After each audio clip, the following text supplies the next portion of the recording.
regardez, je suis propre. Je suis entre deux puisque je pars cet après-midi pour une retraite dans les Ardennes avec Catherine de Myprana et de I Love Yoga.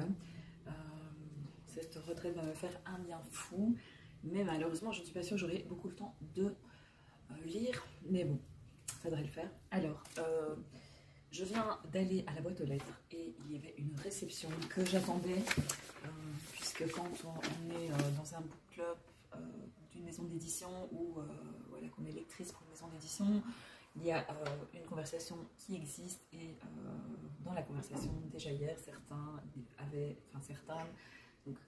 reçu l'enveloppe.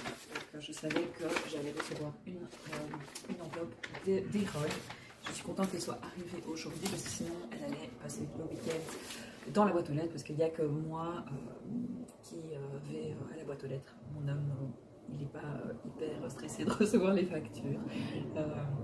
Moi je préfère savoir qu'elles sont là. Alors je sais ce que c'est. J'ouvre quand même. Alors là, c'est bien dans le cadre du Book Club Erol 2023. Donc il nous envoie en fait une nouveauté du mois d'octobre qui s'intitule Les heures hostiles de Carole Declercq. Et en fait c'est un tome 2 de la saga des désobéissantes et du coup on a reçu le tome 1. Donc voilà, donc on était plusieurs lectrices à ne pas avoir découvert ce tome. On a reçu un petit marque-page qui va avec. Et donc je l'avais vu passer, hein, parce que c'est une super belle couverture. On l'a pas mal vu passer sur Insta. Maintenant, voilà, je vais découvrir ça. Je ne sais pas quand. Avant la sortie, il va, en tout cas, je baragouine comme d'habitude. Quand on reçoit les livres chez Erol, on a 2 mois pour lire le livre et passer la chronique sur Insta. Alors ici, évidemment, ils ne nous mettent pas... ah ben voilà, j'avais pas vu. Voilà, donc le tome 2, donc Les heures hostiles, sort le 12 octobre en librairie. Et donc, là, on va se retrouver, mais bon, c'est assez clair, hein. On va se retrouver en temps de guerre, hein. C'était peut-être un peu moins flagrant ici, bien que le look années 30 laisse présager que c'est cette époque-là.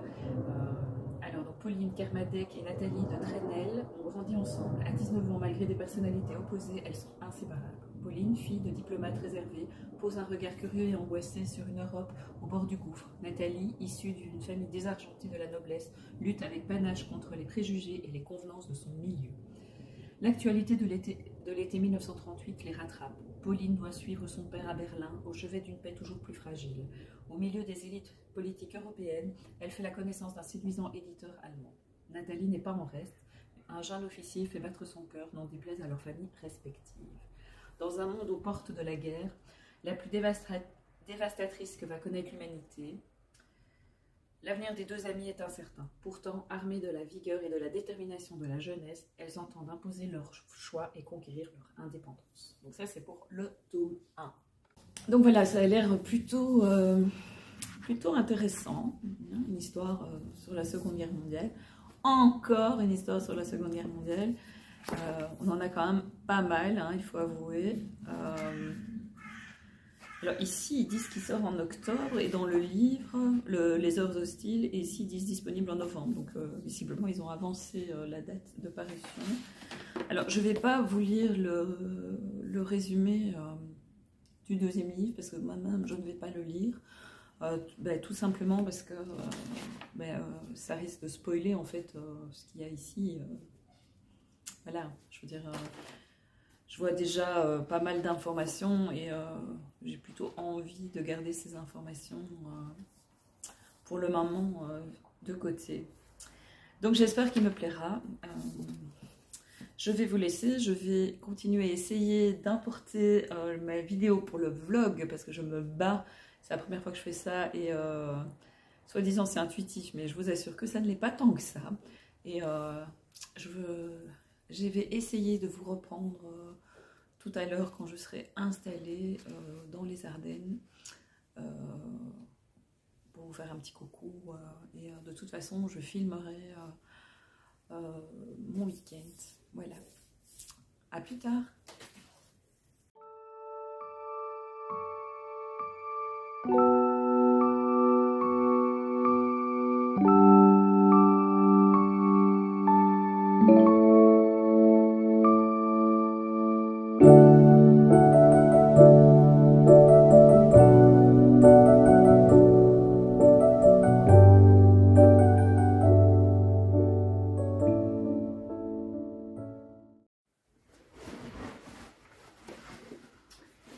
Coucou, je parle pas trop fort parce que je suis à la retraite dans ma chambre. Vous voyez, c'est assez sympa. Enfin, je vous avais vu les vidéos. Je voulais juste rapidement vous montrer parce que dans 10 minutes je dois être prête pour aller faire une grande balade. Donc je voulais juste vous montrer mes projets lecture. Alors je suis assez désespérée parce que je n'avance absolument pas dans mes lectures. Donc là en plus le marque-page vient de tomber, mon livre de Zola, le marque-page est tombé, donc je ne sais plus très bien où est-ce que j'en suis. Donc c'est génial. Donc voilà, il va falloir que je retrouve ma page. Et par contre, là où j'avance quand même un peu plus, c'est on m'a piqué la Joconde. Je suis à la page 186 et j'ai encore à peu près 50 pages à lire. Le truc, c'est pas que c'est pas bien, loin de là. Le truc, c'est que je dois faire des choix au niveau du temps et parce que j'ai beaucoup de choses cette semaine avec l'anniversaire des filles et donc voilà. Mais comme je suis quelqu'un de très optimiste, en tout cas surtout au niveau de mes lectures, j'ai également emporté Profite du chemin de Ludivine Labbé aux éditions Erol, que j'aimerais bien lire après, parce que je trouve que je l'ai pris parce que je trouvais qu'il cadrait super bien avec le thème de cette retraite, mais yoga, méditation, bien-être, détox, donc voilà. Et il y a des tarots, et Catherine de Maïprana, I Love Yoga, maîtrise quand même pas mal le tarot et tout, donc j'avais envie de le lire. Je trouvais que ça collait bien avec l'ambiance du week-end, donc je verrai si j'ai le temps de le lire. Et puis cette semaine, puisque là on est vendredi, donc depuis lundi, sur lecture.com, j'organise la lecture du deuxième tome des Mémoires de la forêt de Michael Brun-Arnaud. Et bon, ben, j'ai toujours pas commencé puisque je suis toujours coincée entre Léonard et les Rougon-Macquart. Donc j'attends d'avoir terminé, j'aimerais bien terminer Léonard aujourd'hui pour pouvoir entamer Mémoires de la forêt. Et normalement dimanche, oui c'est ça, dimanche on est premier, je commence aussi Les Forestiers de Thomas Hardy, donc ça c'est un classique, surtout que j'organise une LC sur tout le mois d'octobre. Pour le moment on n'est que deux, donc il n'y a pas beaucoup de succès, mais en soi c'est pas très grave. Alors je suis désolée mais j'ai pas vraiment d'endroit, donc si je me mets comme ça vous voyez pas ma tête, moi j'essaie de me pencher un peu. Voilà, donc mais ici je sais que je vais le lire rapidement. Celui-ci, il faut juste que je prenne le temps en fait de me poser. Et là, pour cette semaine, j'ai juste eu le temps de dormir, enfin de lire le soir. J'ai un petit peu lu le matin, début de semaine, mais vraiment très très peu.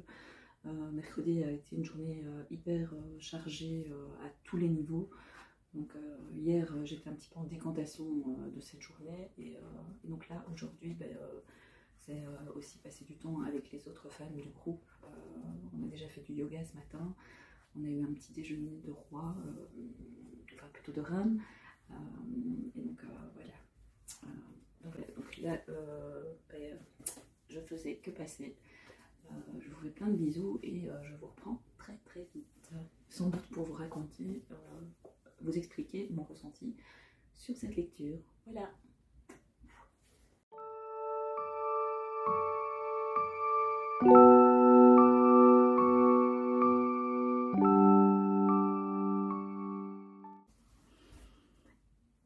Hello, hello. Alors, nous sommes samedi, le 30 septembre, dernier jour du mois. Je rentre d'une grosse promenade de près de 10 km dans les Ardennes belges, donc c'est c'est pas trop mon truc, je dois vous avouer. Donc du coup, pas beaucoup de lecture aujourd'hui. Là maintenant, je vais aller rejoindre les autres filles du groupe de la retraite détox dans le bain norvégien et le sauna. Et puis après, je vais m'offrir une petite séance de lecture. Je vous montre ce que je lis. J'ai un peu déplacé parce que j'ai le soleil dans la figure. Donc il y a du soleil, il fait super bon. Je suis en short, on est fin septembre en Belgique, dans les Ardennes en short. Ça va, hein, il y a pire. Alors, ma lecture du moment, j'ai commencé hier soir, le tome 2 de Mémoire de la forêt, les carnets de Cornelius Renard, donc de Michael Brun-Arnaud, publié aux éditions de l'École des loisirs dans la collection 9. J'adore. Voilà. Ça se lit évidemment super facilement. J'ai déjà lu 85 pages et vraiment, c'est vraiment super chouette de retrouver Archibald Renard et aussi de découvrir l'histoire ici de sa famille, de son grand-père. Toujours en lien avec la librairie, donc c'est vraiment très très beau, et toujours les fabuleuses illustrations de Sanoé. Donc vraiment, c'est vraiment, ce livre est vraiment, enfin cette collection de livres, là c'est le deuxième, le troisième sort la semaine prochaine je pense. Je l'achèterai sans aucune hésitation, et c'est un livre qui restera dans ma bibliothèque. Je ne vais pas m'en débarrasser. Donc voilà, donc vraiment j'ai hâte de me replonger dans cette lecture. Du coup, il est là, je vais le prendre. Là, je suis assise sur le lit. J'avoue que Zola a pris un petit coup dans l'aile. En plus, comme j'ai perdu la page, je ne sais absolument plus où j'en suis. Je suis au chapitre 5, il y en a 7. Donc j'ai quand même déjà bien avancé. Ce serait con de m'arrêter maintenant. Mais c'est nettement moins rigolo à lire que Mémoire de la forêt. Donc voilà, ça va être un petit peu à négocier avec moi-même. Je pense que je vais quand même lire un petit peu les Rougons, après le bain norvégien, et puis je reprendrai Mémoire de la forêt ce soir, enfin je sais pas. Je vais voir. Alors, du coup, comme j'ai commencé Mémoire de la forêt, ben, ça veut bien dire que j'ai terminé On m'a piqué là je compte, Histoire ébouriffante de Léonard de Vinci, de Michel Douard, aux éditions Erol. Une bonne lecture, mais c'est pas waouh non plus. Voilà, c'est voilà, j'ai passé un chouette moment. Il y a des moments qui sont plus drôles que d'autres. C'est un petit peu prévisible, je trouve. Enfin, voilà, c'est mon ressenti évidemment. Hein. Vous savez bien que je n'aime pas casser quoi que ce soit, donc je trouve qu'il y a vraiment des points positifs à cette lecture. Bah, c'est que c'est une lecture qui est peps en fait, où on se retrouve en fait au 16e siècle avec Léonard de Vinci. Et en fait, c'est super agréable de découvrir Léonard de Vinci, mais sous un aspect moderne. Voilà, et à la fin du livre, en fait, il y a quelques explications. Voilà, à la fin, il y a démêler le vrai du faux. Évidemment, c'est romancé, donc l'auteur est parti de choses réelles, et par exemple, François Ier, ben, il parle comme un jeune homme du 21e siècle, donc c'est assez amusant pour, je trouve, d'avoir ce jeune roi qui parle comme aujourd'hui. Et alors, ce que j'ai bien aimé aussi, c'est les expressions ou les extraits de chansons voilà, qui tombent comme ça, comme tout d'un coup, Léonard de Vinci sort une parole, genre il va nous sortir du Goldman, c'est que les vents te mènent, ou d'autres âmes plus belles sauront t'aimer mieux que nous, puisque nous ne saurions t'aimer plus. Voilà, donc ça tombe un peu pompe, mais ça donne un certain rythme, je ne sais pas expliquer, je ne sais pas si c'est un rythme, mais en tout cas une certaine ironie, un certain plaisir de lecture. Donc voilà, donc c'est vraiment, le livre raconte les 3-4 dernières années de la vie de Léonard de Vinci, qui est vraiment pas bien parce qu'il avait attrapé la malaria. Et donc ça c'est fait avéré. Je ne sais pas, il y a quelqu'un qui m'appelle? Non. Bon. Donc du coup, donc voilà, maintenant c'est pas non plus une lecture waouh, je veux dire, j'étais contente de lire, c'était une lecture agréable, mais c'était pas, j'ai pas été happée par l'histoire au point de ne pas pouvoir le lâcher, quoi. Donc voilà, c'était intéressant, c'était drôle, voilà. Une bonne lecture, mais sans plus. Voilà. Bon, je vais vous laisser, je vais aller mettre mon bikini pour aller prendre un petit bain norvégien et un petit sauna. Et on se revoit sans doute demain, parce que bon, je dis aujourd'hui, on a encore une séance de yoga qui est prévue avant le repas, puis il y a le repas, et après le repas, on va tirer les cartes et tout, j'adore ça. Les tarots, c'est des soirées un peu plus... voilà. Et puis ce qui est super aussi, c'est que à chaque fois je rencontre des gens hyper chouettes. Là, comme j'ai pas mal de soucis pour les randonnées au niveau du souffle et tout ça, il y a Elisabeth que j'ai rencontrée et qui reste avec moi, on a papoté, on apprend à se connaître, enfin c'est super chouette, quoi. Donc j'aime bien les rencontres, ça vous le savez, puisqu'avec tout ce que j'organise. Donc voilà, je vous fais des gros bisous et à la prochaine.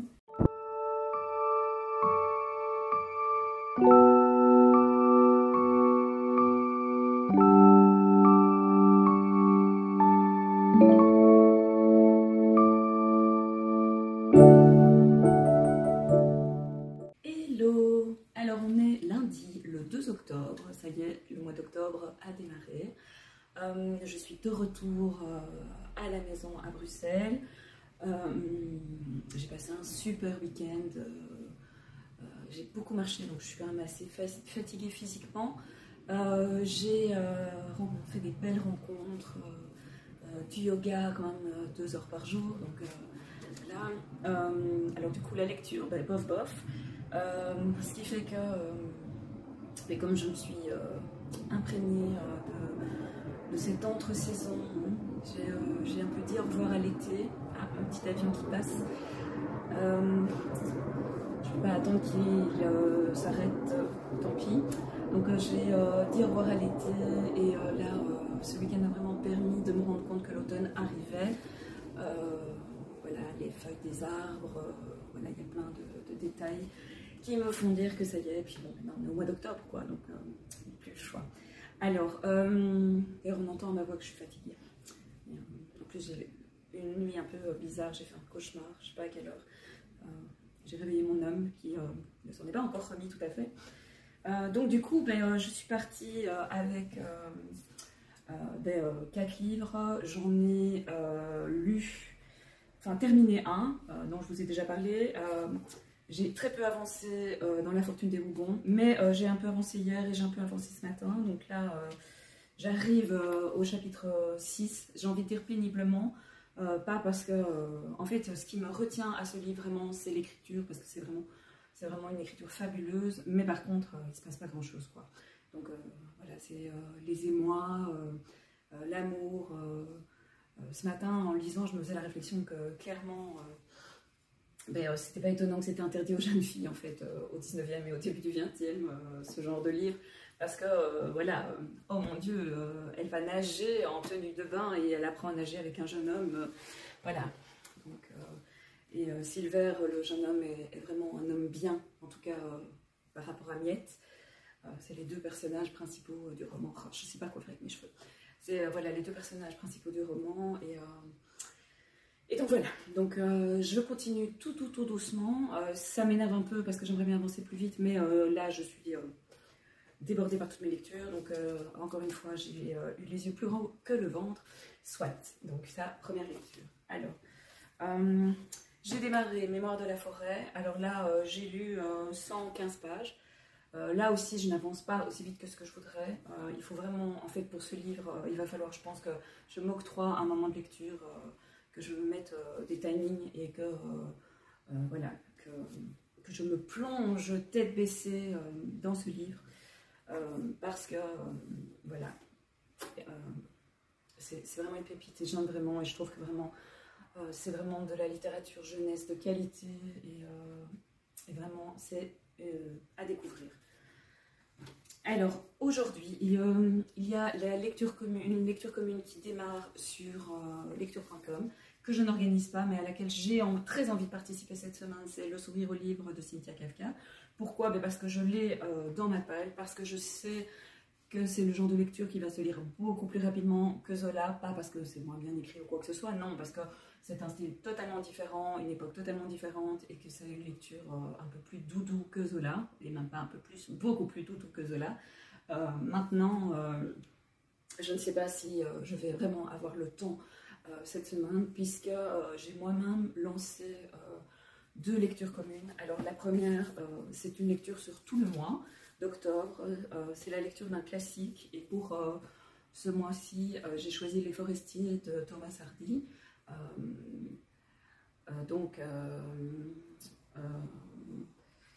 La lecture s'échelonne sur tout le mois, donc elle a démarré hier, même si je n'ai pas encore commencé, et elle se termine le 31 octobre. Alors je l'ai lancée sur lecture.com, elle n'a pas beaucoup de succès, parce qu'évidemment ce n'est pas un livre qui est...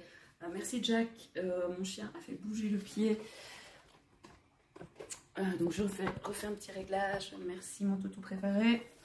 Donc je vais un peu le reculer. Voilà. On se demande pourquoi j'ai des vidéos qui durent des heures. On fait des réglages en ligne. Voilà, donc ce n'est pas un livre qui est méga connu. Enfin si, il est méga connu parce que c'est un classique de la littérature anglaise. Mais sur Instagram on ne le voit pas beaucoup. Moi perso, en fait, je l'ai découvert cet été à Saint-Malo. Et dans la librairie dont j'ai évidemment oublié le nom, c'est bien, ça fait presque un mois et demi, oh, ça fait presque 2 mois, donc voilà. Ah, on sonne, c'est jour.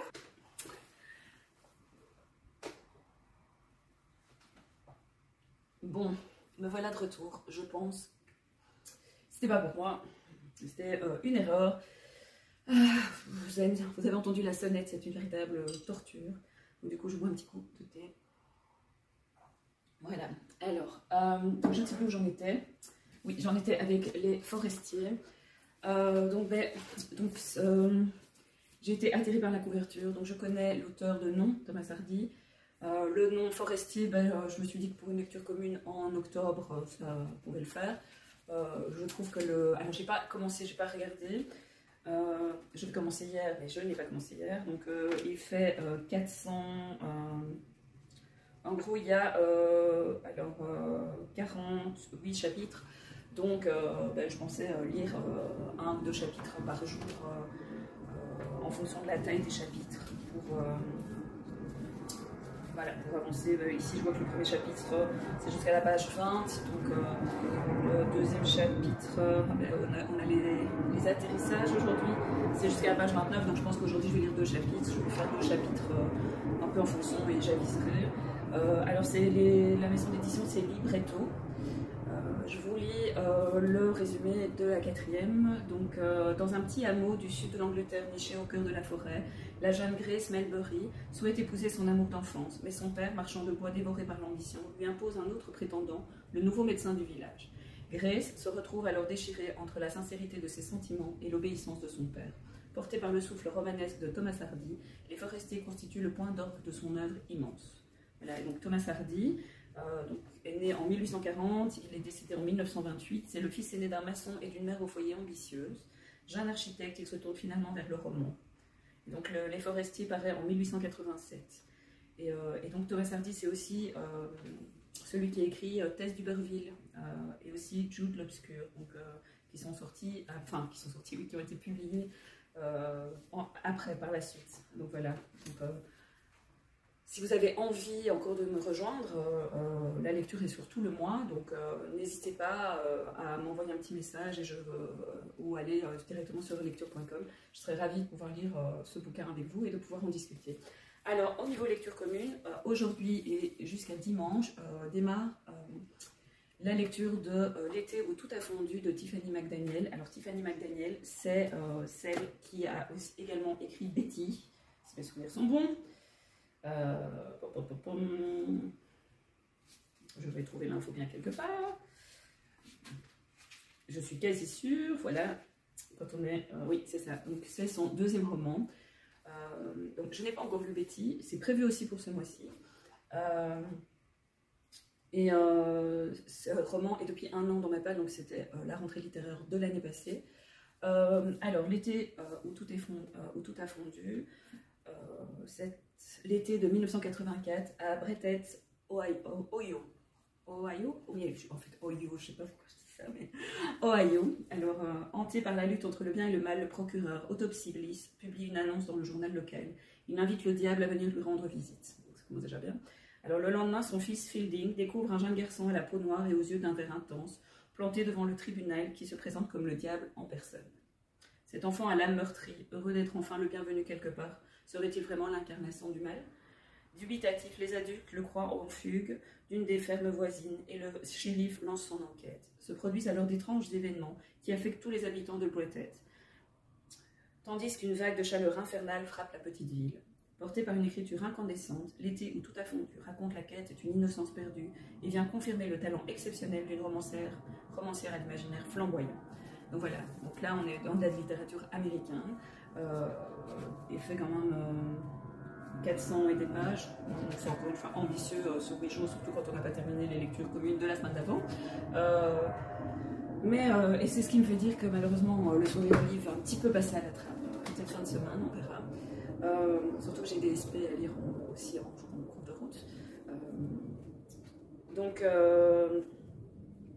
voilà, donc l'été où tout a fondu. Je n'ai pas encore fait la répartition sur lecture commune, je vais la poster aujourd'hui, mais enfin ça quand vous verrez la vidéo de toute façon, vous vous en foutez un peu parce que ce sera déjà passé. C'est une fiction, j'ai eu beaucoup d'échos positifs et ce que je voulais dire aussi, c'est qu'il est sorti en poche, donc on n'est pas obligé de le lire en grand format, il existe en version poche. Moi évidemment, je le sors de ma palle, c'est un peu le principe des lectures communes que j'organise, c'est de sortir les livres de ma palle. Et voilà, donc si vous avez envie, lecture.com, enfin si vous voyez cette vidéo avant, parce que... D'ailleurs, tant qu'on en est dans le partage des lectures communes, alors j'ai prévu donc 4 lectures communes plus le classique, donc c'est 5 lectures communes ce mois-ci. Donc cette semaine c'est L'été où tout a fondu que je viens de vous montrer. La semaine prochaine, donc du 9 au 15, c'est Le bal des folles de Victoria Mass. Donc là, c'est une lecture plus courte. Il est dans ma palle depuis vachement longtemps, donc c'était l'occasion de le sortir. Donc là c'est un petit voyage dans le passé. 1885, comme chaque année à la salle Pétrière, se tient le très mondain bal des folles. Le temps d'une soirée, le tout Paris s'encanaille sur des airs de valse et de polka en compagnie de femmes déguisées en colombines, gitanes, zouaves et autres personnages. Cette scène joyeuse cache une réalité sordide. Ce bal costumé et dansant est une des dernières expérimentations de Charcot, adepte de l'exposition des fous. Donc voilà, on parle toujours souvent de la maladie de Charcot, mais en fait il avait des idées qui étaient quand même vachement... atypique et spécial, voire limite enfin non, pas limite indécente, c'est quand même assez indécent. Dans ce livre terrible et puissant, Victoria Mass choisit de suivre le destin de ces femmes victimes d'une société masculine qui leur interdit toute déviance et les emprisonne. Parmi elles, Geneviève, dévouée corps et âme au célèbre neurologue. Louise, abusée par son oncle. Thérèse, une prostituée au grand cœur qui a eu le tort de pousser son souteneur dans la Seine. Eugénie, enfin, qui, parce qu'elle dialogue avec les morts, est envoyée par son propre père croupir entre les murs de ce qu'il faut bien appeler une prison. Un hymne à la liberté pour toutes les femmes que le 19e siècle a essayé de contraindre au silence. Donc voilà, je pense que ce livre mérite une lecture, surtout qu'il n'est pas très long. Donc si vous avez envie de vous joindre à moi pour cette lecture, lecture.com, lecturecommune.com. Alors là, les troisième lecture du mois, enfin au quatrième, c'est selon, c'est un grand classique, un grand classique de l'automne, c'est Dans la forêt de Jean Eglant, que j'ai déjà lu pour un autre titre et que j'avais beaucoup aimé. Donc là, de nouveau, littérature américaine. Alors c'est du 16 au 22 octobre. Alors ici, on reste un peu dans le féminisme, hein, j'avoue. Enfin dans le féminisme, en tout cas dans le côté féminin, je ne sais pas si l'histoire est féministe, mais en tout cas je vois ici que pour Europe 1, il y a mis un roman magnifique, à la fois poétique et haletant, donc, et je crois bien effectivement que c'est poétique parce que Jean Eglant écrit très très bien et elle a une plume très très très poétique. Alors donc ici on a deux sœurs, Nell et Eva, qui ont 17 et 18 ans, qui vivent depuis toujours dans une maison au cœur de la forêt, et la civilisation s'effondre, voilà. Et leurs parents disparaissent du jour au lendemain, et elles restent seules, et elles doivent survivre, et elles ont bien envie de survivre, donc elles s'accrochent à cette volonté de survie, et donc elles ont pour cela la force de leur passion, c'est-à-dire la danse et la lecture, mais elles vont aussi devoir apprendre à grandir autrement, à se battre, et à faire confiance à la forêt qui les entoure, remplie d'inépuisables richesses. Donc voilà, ça a l'air super beau. Donc ça, c'est à partir du 16 octobre. Si vous avez envie de nous rejoindre, n'hésitez pas. Alors, la dernière lecture commune, c'est octobre, qui est aussi dans ma palle depuis un sacré bon bout de temps, que j'ai acheté d'occasion. Je vois que c'est chez Pellemel que j'avais acheté, donc je l'avais acheté 3 €, donc je ne me suis pas ruinée. Mais c'est pas parce qu'il n'a coûté que 3 € que du coup, il doit dormir dans ma palle. Et si je ne le lis pas, je l'avais acheté pour le lire en octobre, mais je ne sais pas si c'est l'année passée ou l'année d'avant. Donc voilà, donc celui-là, je me suis dit, il faut absolument que je le lise. Alors, on change totalement de décor évidemment et de style également, puisque octobre est plus orienté thriller. Alors donc, c'est un polar bonjour mon Jack, tu viens me dire bonjour. C'est un polar pas norvégien mais danois de Soren Sveistrup. Désolée pour l'accent ou la prononciation. Alors, début octobre, dans la banlieue de Copenhague.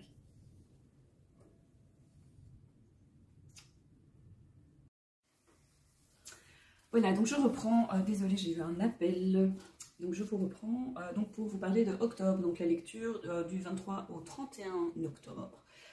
Donc c'est un thriller. Alors début octobre, dans la banlieue de Copenhague, la police découvre le cadavre d'une femme amputée d'une main. Ça commence bien. À côté du corps, un petit bonhomme fabriqué à partir de marron et d'allumettes. Chargée de l'enquête, la jeune inspectrice Naya Tullin et l'inspecteur Marques apprennent que cette figurine est porteuse d'une mystérieuse empreinte digitale qui appartiendrait à la fille de Rosa Hartung, ministre des Affaires sociales, enlevée 1 an plus tôt et présumée morte. Tullin et S explorent toutes les pistes qui leur révéleraient un lien entre la disparition de Christine Hartung et la victime à la main coupée. Lorsqu'une autre femme est tuée, selon le même mode opératoire, ils comprennent que le cauchemar ne fait que commencer. Donc voilà, ça promet. Donc, je pense que même s'il est assez long, qu'il fait près de 700 pages, je crois qu'il va se lire assez rapidement. Alors c'est vrai que j'aurais pu le faire lire en lecture commune sur tout le mois, parce que par exemple, vous voyez, ici ça commence mardi 31 octobre 1989, donc on aurait pu lire en suivant les jours, donc ça aurait pu être sympa aussi. Donc voilà. Donc si vous avez envie de le lire, bah, vous pouvez, le premier chapitre c'est le 31 octobre, enfin la première partie c'est 31 octobre, et puis on passe au 5 octobre, donc voilà, c'est vraiment une petite lecture assez sympa. Voilà. Alors, je crois que je vais encore faire une vidéo longue. J'ai fait une réception ce matin de Casterman avec leur publication de fin d'année. Alors vous en avez, celui-là, hein, il est très très grand, j'arrive même pas à le faire passer à travers tout l'écran, je vais mettre les autres sur le côté. Celui-là, vous l'avez sûrement déjà vu passer pas mal en story, parce que moi je l'ai vu passer ce week-end. Il s'agit d'un calendrier de l'Avent pop-up, c'est un sapin à décorer et un livre surprise. Alors je l'ouvre, voilà. Donc, avec l'arbre qui est pop-up, que je n'ai pas encore monté, vu que ça vient d'arriver. Je ne vais pas trop chipoter parce que j'ai un peu peur d'abîmer. Et il y a les 24 cases du calendrier avec chaque fois une petite figurine en papier. Alors je vois ici... je vais un petit peu tricher. Elle est tombée par terre. Et évidemment, voilà une des petites figurines. Comme ça, vous voyez. Là, c'était entrouvert, j'ai ouvert tout à fait. Donc voilà. Et l'arbre, là, je ne sais pas trop comment. J'ai un peu peur de le faire ça devant vous. Et de l'abîmer. En tout cas, voilà, il y a un petit livre dedans. Je ne sais pas où est le petit livre. En fait, je suis un peu nouée. Au lieu d'ouvrir une fenêtre, la fenêtre du 6, j'aurais pu ouvrir directement la petite fenêtre du livre. Voilà. Donc, en attendant Noël, je le récupère. Alors, donc c'est un petit livre avec les animaux, donc les animaux qu'on va retrouver dans chaque case. Pour chaque animal, il y a une explication. Voilà. Donc c'est un petit guide qui explique. Donc c'est un calendrier de l'Avent pour apprendre plein de choses. Et alors ce que je trouve assez sympa, c'est que finalement, on pourrait très bien le récupérer l'année d'après, parce que les petites cases, ben, on peut les refermer. Voilà, vous voyez, là j'avais ouvert la 6, celle de la Saint-Nicolas, ben, en fait on peut refermer les cases. Donc voilà, donc, je le trouvais beau et je me suis dit pour faire la déco de Noël et pour avoir mon petit calendrier à moi qui n'est pas un calendrier de chocolat. Hein, cette année, je crois que je vais plutôt choisir thé ou un truc un peu moins calorique ou alors chocolat noir. Donc c'est un chouette compte à rebours. Je n'ai pas reçu de dossier de presse avec, donc je ne sais pas, ils mettent combien à partir de 3 ans. Ah oui, c'est quand même 30 €. Voilà, donc 29,90 €, mais il est vraiment très très beau. Alors ça c'est le premier. Alors deuxième, c'est un cherche et trouve, avec ces fabuleuses couleurs là, fluo. C'est Cécile. Alors ici, donc c'est, il sort le 11 octobre, 19,95 €. Il n'y a aucun texte en fait. Donc, sur la base d'un quadrillage, je ne sais pas si vous voyez, voilà. En fait, le Cécile a fait des petites illustrations. Donc, cherche, voilà. On a deux petits personnages. On a cherche, voilà, le petit bonhomme noir, et trouve, c'est le petit bonhomme blanc. Et donc, cherche n'a pas envie qu'on le trouve, et trouve n'a pas envie qu'on le cherche. Voilà. Et donc, c'est pour cette raison que tous les deux se sont cachés entre les pages de ce livre, camouflés dans la foule et dans le décor. Mais pas de chance pour eux dans ce livre. On cherche et on trouve. Alors, à toi de jouer. Et donc, voilà. La première planche, on a cherche et trouve. Donc, alors, évidemment, il y a des petites... voilà. Là, moi, j'ai déjà trouvé cherche. Je cherche, trouve. Et j'ai trouvé trouve. Voilà. Donc, je trouve que c'est un super concept. Il n'y a pas de texte. Alors, c'est vraiment hyper important, en fait, le repérage. Des activités pour les enfants, de repérer, de chercher. Et ça développe plein d'aptitudes qui sont utiles après, notamment pour l'apprentissage de la lecture. Donc, ici, voilà, il y a plein de couleurs. C'est un bel objet, je trouve. Voilà, justement. Il y a plein de pages différentes, on peut se perdre, on peut même finalement, ici avec les animaux, on peut s'inventer plein d'histoires si on a envie. Il est possible avec cet album de sortir du cadre et de faire autre chose. Et pour les papas et les mamans qui n'ont pas envie de chercher, il y a les solutions à l'arrière. Donc voilà, cherche et trouve. Qui sera le 11 octobre dans les librairies. Alors, dans la beauté, parce que Castorman a fait fort pour ses fêtes de fin d'année, il y a aussi un livre théâtre. Alors, ce livre théâtre, c'est Cette vie que j'aime infiniment, de Capucine Le Wail et de Maud Legrand. Alors, avec des illustrations tout en douceur. Je ne l'ai pas encore lu puisqu'il vient d'arriver, mais voilà. C'est un livre pop-up qui fait en fait théâtre. Et donc, quand on soulève, on a la scène et un petit texte qui explique ce qu'il y a écrit. Donc voilà, c'est très très beau. Moi je dirais que c'est pas... Enfin, ça dépend si on veut... le lien qu'on a à ces livres, mais je ne le laisserai pas entre les mains d'un tout petit à faire tout seul. C'est plus un livre à lire ensemble avec papa et maman. Là non plus, je n'ai pas reçu... donc je n'ai pas les infos. C'est 19,90 €. Il y a 6 grandes scènes en pop-up. Donc sur notre planète, il y a plusieurs saisons, une myriade de ciel et de mer, une multitude d'arbres et d'animaux. Et dans cette immensité, moi, ma plus grande joie, c'est de pouvoir admirer cette infinie beauté avec toi. Un regard poétique sur la splendeur du monde, une déclaration d'amour pleine de tendresse d'un parent à son enfant. Donc voilà, c'est un beau cadeau à offrir, je pense, à son petit, pour les fêtes de fin d'année, ou pour le plaisir d'offrir tout simplement. Voilà, il ne faut pas toujours des occasions pour faire plaisir et se faire plaisir. Donc voilà, c'est un très très bel objet, un très très beau livre. Quand même un petit peu fragile, mais j'aime bien le concept. Alors, dans les albums Castorman, et là non plus, je n'ai pas les infos. Donc, ou alors je sais pas, je vais trouver toutes les infos perdues quelque part. Non, elle n'a pas l'air. C'est Petite et Grande de Florence Hinkel et de Lisa Zorden. Là, c'est l'histoire d'une petite fille et d'un chien avec une couverture très colorée. Je n'ai pas encore vraiment regardé, mais voilà, les dessins à l'intérieur, les illustrations sont très colorées. Ça peut quand même faire un petit peu peur, je pense. Voilà, regardez par exemple celle-là, ça peut faire quand même un petit peu peur. Donc, maintenant, j'ai pas lu l'histoire, donc je ne sais pas. Et donc, c'est l'histoire de Sophia. Et Sophia, elle ne veut pas être grande. Et elle fait plein de bêtises. Et sa maman lui dit qu'elle doit être raisonnable. Elle lui dit qu'elle est trop petite pour être raisonnable, voilà, qu'elle aura le temps quand elle sera plus grande d'être raisonnable.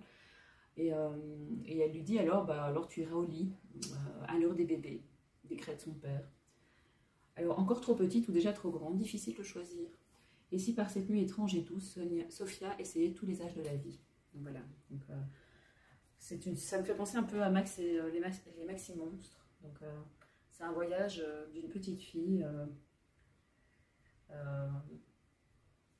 Voilà. C'est un voyage d'une petite fille à travers les âges, à travers peut-être aussi les angoisses du fait de grandir, le refus. On est dans un monde quand même où il n'est pas évident d'être un enfant, d'être un adolescent, d'être un adulte, voilà, trouver sa place, être celle ou celui que l'on est, c'est pas toujours facile. Donc ce petit album peut aider, je pense. Enfin, je dois le lire encore, mais je vous confirmerai ça. Alors le dernier, c'est Un dinosaure par jour.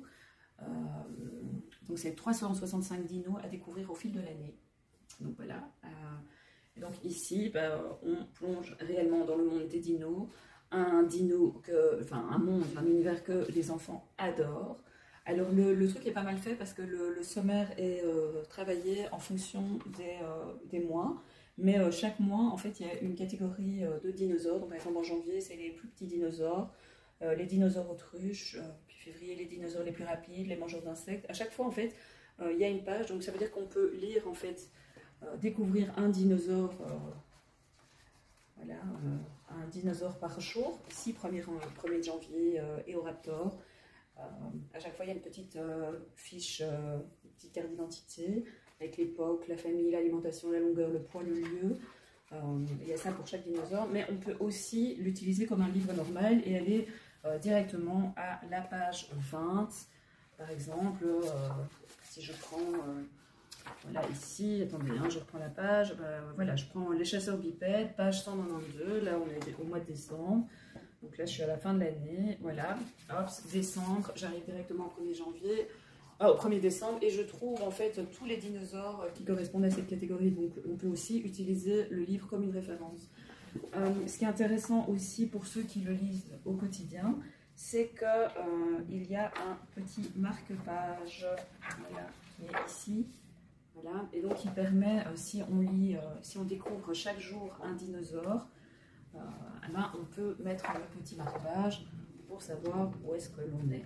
Donc voilà, c'est vraiment un très très bel album avec des belles illustrations. J'aime beaucoup. Voilà, il y a une petite explication au début.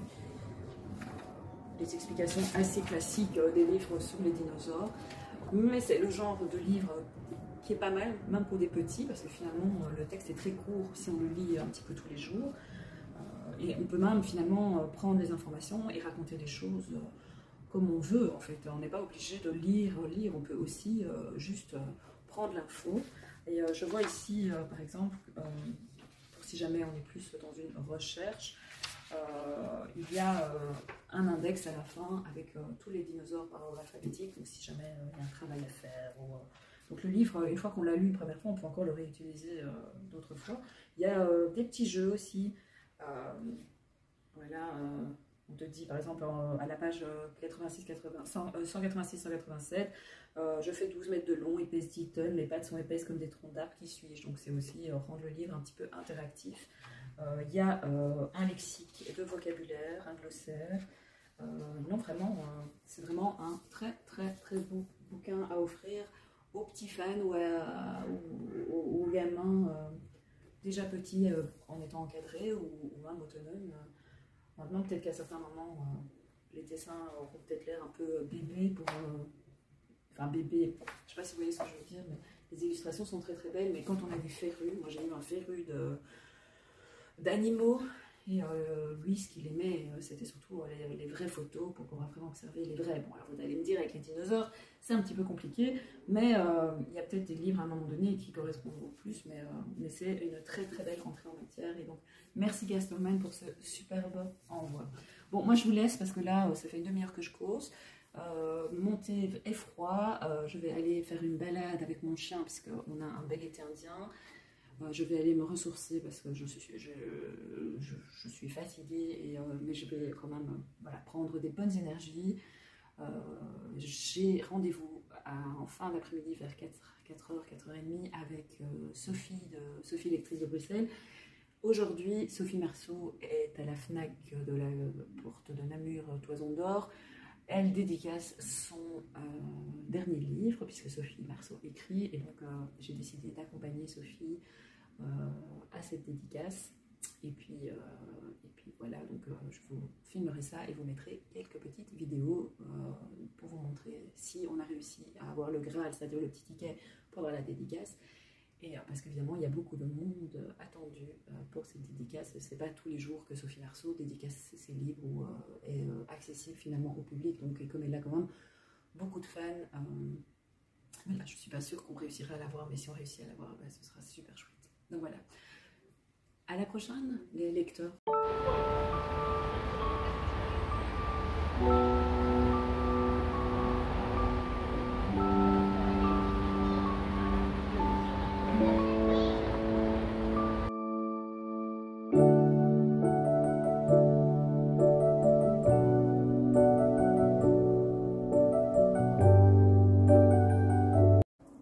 Hello, hello. Alors, nous sommes mardi le 3 octobre. Je vais terminer le vlog numéro 2, le Blabla Vlog 2. Le Blabla Vlog 1 x 2. Oh, ça devient compliqué, hein. On fait du calcul en plus. Alors, j'ai passé un super chouette moment hier avec Sophie de Bruxelles à la FNAC de la Toison d'Or à Bruxelles. Alors on a beaucoup attendu pour pouvoir faire dédicacer notre livre à Sophie Marceau, donc l'autrice, j'allais dire. L'actrice est devenue autrice, ou en tout cas je pense avoir déjà lu qu'elle écrivait déjà bien avant. Et donc là, ben, je ne sais absolument pas à quoi m'attendre avec l'achat que j'ai fait hier, puisque je n'ai jamais lu Sophie Marceau.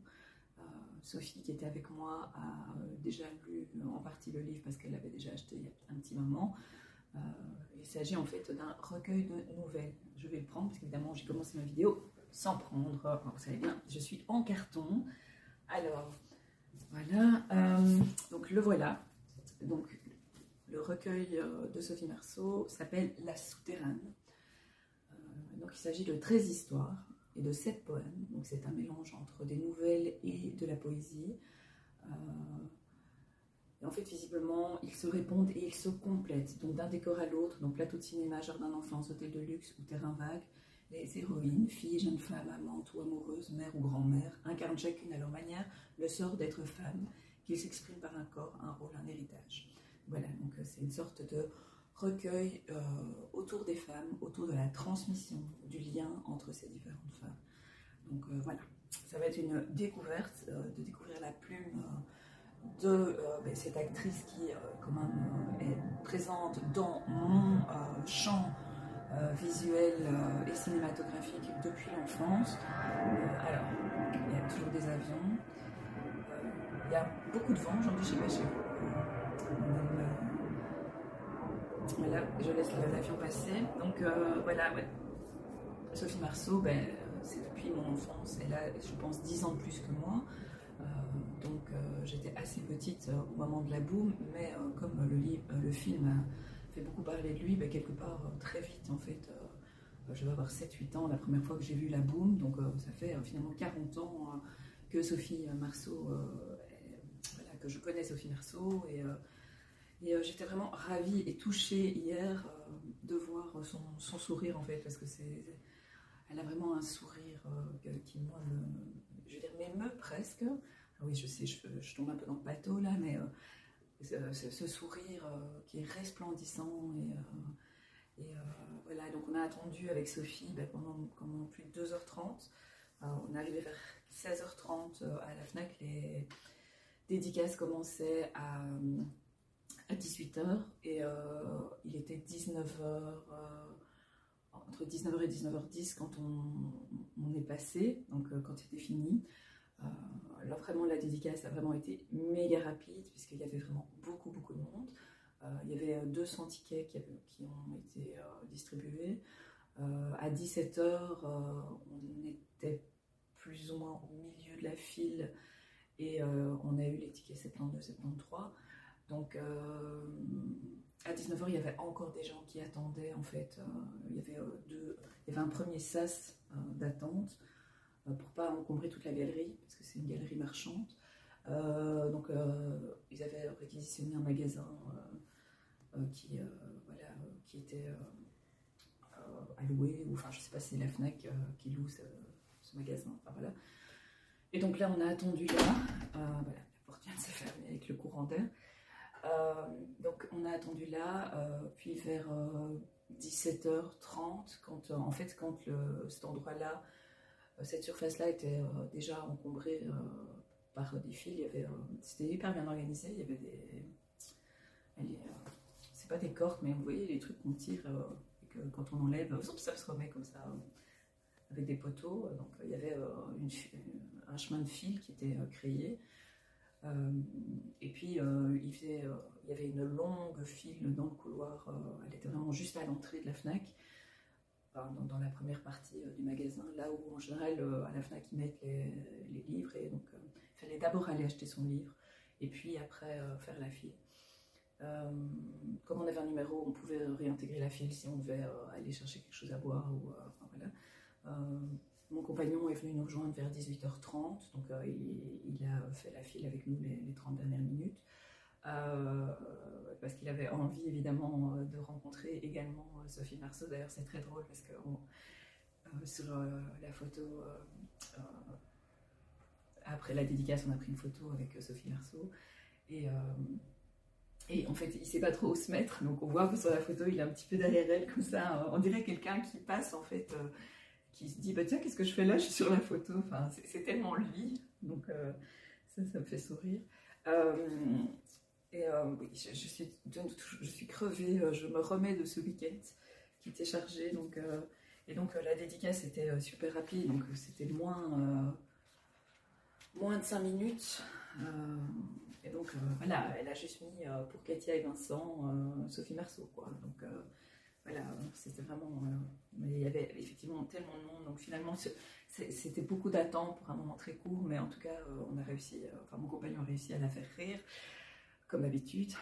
Donc, parce que je l'avais briefé dans la file et je lui avais dit oui, tu commences pas à raconter n'importe quoi. Enfin, vous voyez comment on peut parfois dire, parce que je le connais, quoi. Hein, je sais que. Et donc voilà, donc je vais découvrir sa plume et je vous en reparlerai. Par contre, je ne sais pas, absolument pas quand, parce que je croule sous les SP, les lectures communes, enfin, voilà, je gère au mieux. D'ailleurs, en parlant de SP, je vais commencer un SP pour une amie, puisque je suis lectrice NAMI, pour 2023-2024. Et donc là, c'est le livre qui sortira en janvier. Donc je dois rendre lundi prochain mon retour sur le livre, donc il est temps que je m'y mette. Comme c'est en e-book, j'ai toujours un peu tendance à oublier. Alors, j'ai commencé hier en audio, finalement, l'été où tout a fondu. J'ai écoulé assez rapidement les 4 premiers chapitres et j'aime vraiment beaucoup. Il y a vraiment une ambiance assez sympa, et donc que je trouve très très chouette. Donc je vous en reparlerai, mais en tout cas la version audio est très très chouette et le livre est aussi très très chouette. Donc voilà, donc là maintenant aujourd'hui je vais lire jusqu'au chapitre 8, ou écouler plutôt, parce que je pense que c'est la seule solution pour cette semaine pour pouvoir avancer. Donc là j'ai écoulé hier, attendez je cherche, 76 pages, donc aujourd'hui je serai à peu près à 150 sur les 460 ou 470 pages. Donc voilà, lecture très intéressante. Je vous le conseille, en tout cas, les 4 premiers chapitres sont vraiment très très bien. Je vous expliquerai dans le vlog prochain un petit peu le pitch et ce qui se passe. Et puis j'ai terminé ce matin, j'ai pris un peu de retard sur mon planning parce que je voulais absolument, de corvée à planning, je viens de préciser, je voulais absolument terminer Mémoire de la forêt, le 2e tome, Les carnets de Cornelius Renard, de Michael Brun-Arnaud et illustré par Sanoé, la talentueuse Salomé, parce que moi pas Salomé, Sanoé, je confonds avec le prénom de ma fille. Et j'ai vraiment adoré, j'ai vraiment passé un super bon moment de lecture. Autant j'avais vraiment beaucoup aimé le premier, autant celui-ci me touche énormément.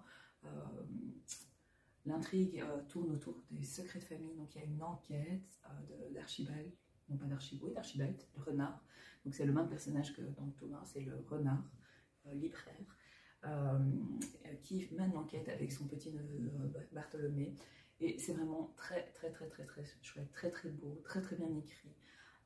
Je trouve que ouais, Gaël Brun-Arnaud arrive vraiment à faire passer beaucoup de poésie, de justesse, d'émotion dans cette histoire de famille, et c'était vraiment très très touchant. Il y a un petit côté suranné à ces histoires, et il réussit à intégrer des thèmes qui sont très très très modernes dans un univers qui est finalement un peu désuet d'un autre temps. Donc voilà, je suis vraiment sous le charme de cette lecture, que je suis vraiment très très très contente d'avoir lu, et c'est certain, je pense que le 3e tome sort aujourd'hui, c'est certain que je vais très très vite l'ajouter à ma palle, et que je le lirai cet hiver, certainement, parce que j'ai vraiment envie de me replonger dans cette lecture. Donc voilà, donc vraiment je vous le conseille, je vous conseille cette série. Même si c'est jeunesse, franchement, sortez de vos croyances, sortez des sentiers battus. La littérature jeunesse, c'est pour la jeunesse, et la jeunesse, ça ne s'arrête pas à un certain âge. Donc vraiment, faites-vous plaisir, emmenez-vous dans une magie qu'on ne met plus spécialement dans la littérature adulte. Et donc c'est bien dommage, parce que honnêtement, ça fait du bien. Voilà, alors je termine le vlog numéro 2, le blabla vlog 1x2, par cette lecture, ce superbe roman jeunesse. Je vous fais plein de gros bisous, et je vous reprends déjà demain pour le 3e vlog. Alors demain j'aurai une autre tête, parce que voilà, mes cheveux sont un peu pouilleux, enfin ils sont pas dégueux non plus, hein, mais j'aurais pu les laver, mais je vais chez ma coiffeuse cet après-midi, donc elle va me faire une nouvelle tête, une petite coupe, on va un petit peu rafraîchir ça, on va un petit peu illuminer aussi, parce que ça a l'air sale, mais en fait, ça y est, il pleut, ce n'est pas sale, enfin de quoi je vous parle quoi, mais en gros, j'ai une couleur qui est assez sympa, mais quand il n'y a pas de soleil, enfin voilà, mes cheveux sont vite ternis, il y a un petit côté un peu cendré, enfin je sais pas, c'est moi qui invente ça, hein, mais donc voilà. Donc, ben, mes petits loups, je reste dans le thème du livre. Je vous fais plein de gros bisous. J'espère que ce vlog vous a plu, et que vous serez présents pour le 3e volet. Voilà, plein de gros bisous à vous, et à très vite.